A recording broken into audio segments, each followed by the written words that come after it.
Example 4. A cone has a height of 4 yards, a volume of 205 cubic yards. Determine the radius of the base of the cone to the nearest yard. So if I'm dealing with the volume of a cone, I know I need to use the volume of a cone formula, which is here. It is also on your formula sheet. So if you go to cones and you see your volume formula right there. So let's write this down so we know what we're looking at. Now, then I'm going to read the question again. I'm going to list the variables that I actually already know. So a cone has a height of 4 yards. So I already know the height is 4 yards. It has a volume. So this time I'm given volume. So a lot of times in a formula, you're not necessarily always finding the variable that the formula is for example, volume. You may be given volume and asked to find one of the other variables like radius or height. So here we know that we have 205 yards cubed. Determine the radius. So we're trying to find radius in this formula. So we're still using this formula and substituting the numbers in what we know. So volume is 205. I don't really want to put the units in my work because they start to look like variables and can kind of get in the way.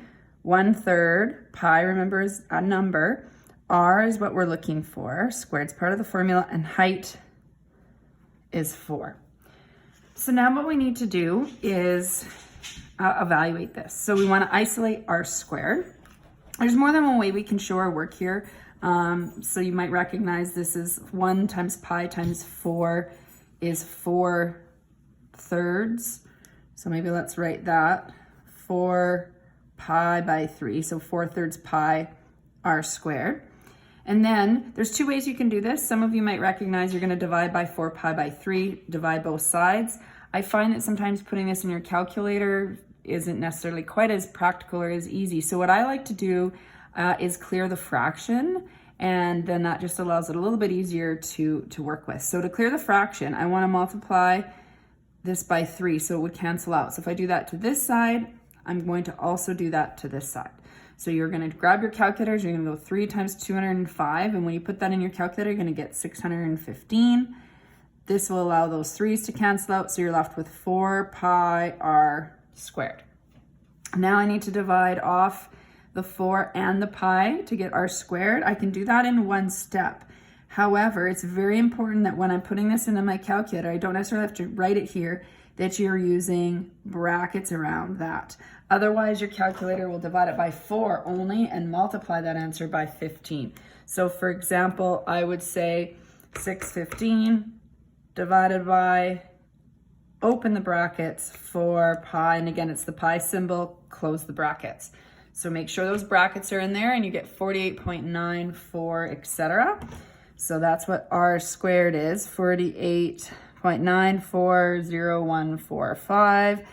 Now, that's what R squared is. To get R by itself, you need to square root both sides. You can either show you're square rooting it or just write it in the next line.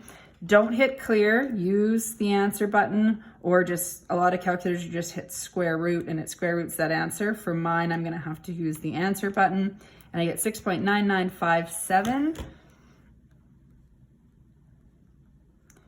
And then I look at how do I want to round that off. So it says to the nearest yard. So this rounds to exactly 7 yards. And remember the dimensions now are just yards, okay? So in terms of the units, it's not yards cubed because you're finding the radius.